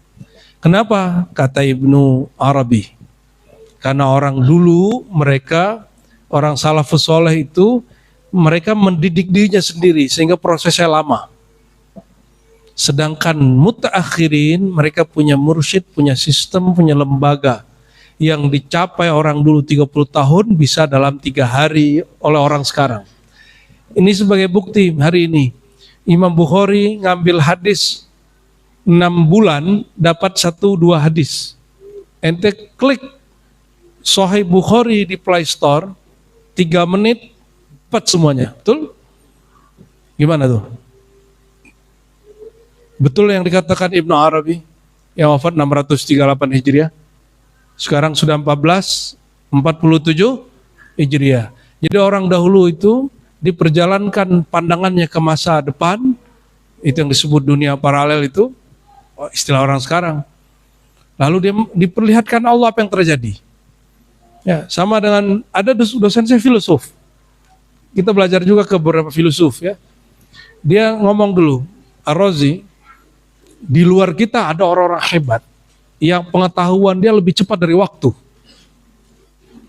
Saya punya guru, kata dia, sebelum belajar filsafat, kata beliau, ini tanah ini kan kebun, pohon, kamu lihat nanti di sini ada gedong, betul, jadi kampus UIN, jadi kampus apa gitu. Dan itu orang ngomong 50 tahun sebelumnya. Dia ini filosof, bukan sufi, tapi tasdik. Saya mikir-mikir ini cara berpikir begitu dari mana? Ternyata Ibnu Sina seorang filosof pernah berkalam seperti hal itu. Di luar kita ada orang yang punya ma'rifat, keilmuannya lebih cepat daripada waktu. Ya, Allahu a'lam bis-shawab. Ikhwah fillah, barangkali itu dulu ya. Adab-adab orang-orang beragama itu akan ribet. Tapi adab-adab ahli din, dia lebih banyak kepada asrar, qalbu, ruh, ya, menepis khawatir, dan itu lebih mudah bagi orang yang ahlinya. Dan semakin ujung zaman, itu semakin mudah mempelajarinya. Ya. Tinggal ketemu mursyid yang tepat, ketemu komunitas kawan jamaah yang saleh, munasib, yang cocok dengan kita. Semoga Allah Ta'ala meridhai kita semua. Ya, semoga semua yang hadir Allah sebut-sebut namanya di hadiratnya, Allah tulis namanya di pintu surga, dihapus namanya dari daftar ahlun nar. Allahumma ajirna minan nar, Allahumma ajirna minan nar, Allahumma adibna fa ahsin adabana, Allahumma adibna ya Allah, ya Allah, ya Allah, ya Karim, ya Karim, ya Majid, ya Majid, ya Majid, ya Dzal Jalali wal Ikram. Shalli wa sallim wa barik ala sayyidina Muhammad wa ala sayyidina Muhammad. Ya Allah, izinkan kami yang hina ini ya Allah berakhlak dengan akhlak mulia, beradab dengan adab yang luhur dan tinggi. Allahumma ya Allah, tiadalah sesuatu yang isinya kotor kecuali mengeluarkan yang kotor.